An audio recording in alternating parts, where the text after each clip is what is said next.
അപ്പോൾ ഇതേ ഇന്ന് നമുക്ക് നമ്മുടെ കാളിയവലി ചുറ്റുവിളക്കുണ്ട് കേട്ടോ. ഫിദപ്പനൊക്കെ ഇതേ ആദ്യം തന്നെ ഓട്ടോയിൽ കയറി സീറ്റ് പിടിച്ചിട്ടുണ്ടായിരുന്നു. മഴക്കാലമായതുകൊണ്ട് മഴയെങ്ങാനും പെയ്ത് എല്ലാം കൊളാവുമെന്ന് ഞങ്ങൾക്ക് നല്ല ടെൻഷൻ ഉണ്ടായിരുന്നു കേട്ടോ.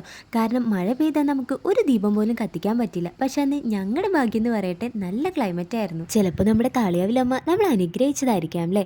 എന്തായാലും അധികം അന്ന് തിരക്കൊന്നും ഉണ്ടായിരുന്നില്ല കേട്ടോ, നമ്മളൊക്കെ തന്നെ ഉണ്ടായിരുന്നുള്ളൂ. ഇതേ നമ്മളെല്ലാവരും ചേർന്ന് ദീപമൊക്കെ തെളിയിച്ചു കേട്ടോ. ഇത് ദീപം കത്തിച്ചതിന് ശേഷമുള്ള എൻ്റെ ഒരു പോസാണ്. എന്തൊക്കെ പറഞ്ഞാലും ഈ വൈകുന്നേരങ്ങളിലെ കാവിലെ ഭംഗി അതൊന്ന് വേറെ തന്നെയാണ്. അങ്ങനത്തെ നമുക്ക് പ്രസാദമൊക്കെ കിട്ടി. രാവിലെ വന്നപ്പോൾ തൊട്ടേ കുറിയിടണമെന്ന് പറഞ്ഞിട്ടായിരുന്നു ആശാന്റെ കരച്ചില്. അതെന്താ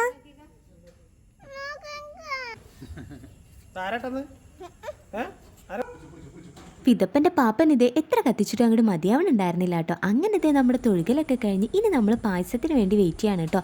പായസം ഇല്ലാതെ നമുക്ക് വീട്ടിൽ കയറാൻ പറ്റാത്ത അവസ്ഥയാണ്.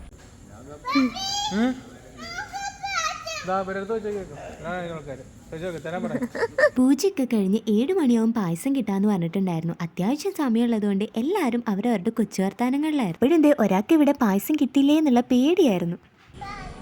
അങ്ങനത്തെ പായസം മേടിച്ചിട്ടാണ് നമ്മൾ വീട്ടിലേക്ക് പോകുന്നത്. അപ്പം എന്തായാലും ഇന്നത്തെ വീഡിയോ ഇത്രയേ ഉള്ളൂ. ടാറ്റാ.